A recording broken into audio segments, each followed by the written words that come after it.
U.S. Secretary of State John Kerry called on Iran to make difficult decisions now to enable agreement on the future of its nuclear program by the deadline at the end of this month. He told reporters in Lausanne, Switzerland, Saturday that important gaps remain in reaching an agreement. Fundamental decisions have to be made now, and they don't get any easier as time goes by, Kerry said. Officials made similar statements as the two previous deadlines approached and were missed. But they said it would be difficult to extend the deadline again. Kerry met later in London with representatives of other members of the P5+1 group that has been negotiating with Iran. Officials said that while substantial progress has been made in key areas, there are still important issues on which no agreement has been possible. Kerry and the British, French, and German foreign ministers said they could not sign on to a deal that was not comprehensive, durable and verifiable. President Barack Obama said in an interview posted Saturday by the Huffington Post that the question is whether Iran is prepared to show the world it is not developing nuclear weapons. Frankly, they have not yet made the kind of concessions that are, I think, going to be needed for a final deal to get done. But they have moved, and so there's the possibility, he said. The talks with Iran are to resume next week in Lausanne. Iran says its nuclear program is purely peaceful, and it has no interest in building a nuclear bomb. But the United Nations, represented by the United States and 5 other countries in these talks, wants proof. Experts say Iran is already dangerously close to being able to build a bomb, and had a program intended to do so in the past.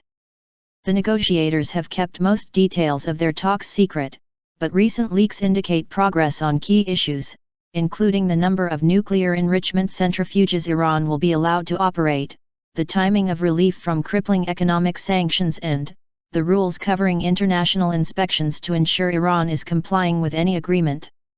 Implementation is not based on trust, but it is based on intensive verification, on the ability to know and understand what is happening, Kerry said in Lausanne. Experts say with its current capacity to enrich uranium, Iran could build a bomb in a few months. The 6 countries reportedly want to reduce that capacity so they would have at least a year of warning if Iran decided to move toward building a bomb. Reports in recent days indicate France is taking a tougher line on some issues than the other negotiating countries. But Kerry sought to dispel that notion. We are united in our goal, our approach, our resolve, and our determination to ensure that Iran's program is entirely peaceful, he said. Critics of the negotiations say no agreement can ensure Iran does not have a secret nuclear weapons program hidden somewhere in the country. They also worry that after a deal expires reportedly in 10 or 15 years, Iran will be free to expand its enrichment program and build a nuclear weapon if it wants to. Key skeptics of the talks include many members of the U.S. Congress and the Iranian leadership, as well as some Middle Eastern governments, including Israel and Saudi Arabia. The response to the criticism is that without an agreement that limits Iran's nuclear program, and also satisfies some of its demands, there will be no way to stop Iran from developing a nuclear weapon, short of military action.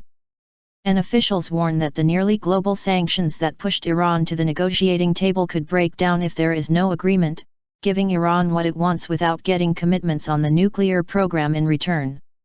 On Saturday, Kerry tried to reassure the critics, saying he does not want just any deal but one that is comprehensive and durable, and that all parties will uphold. He said an agreement could be reached by March 31 if there is political will and tough decision-making.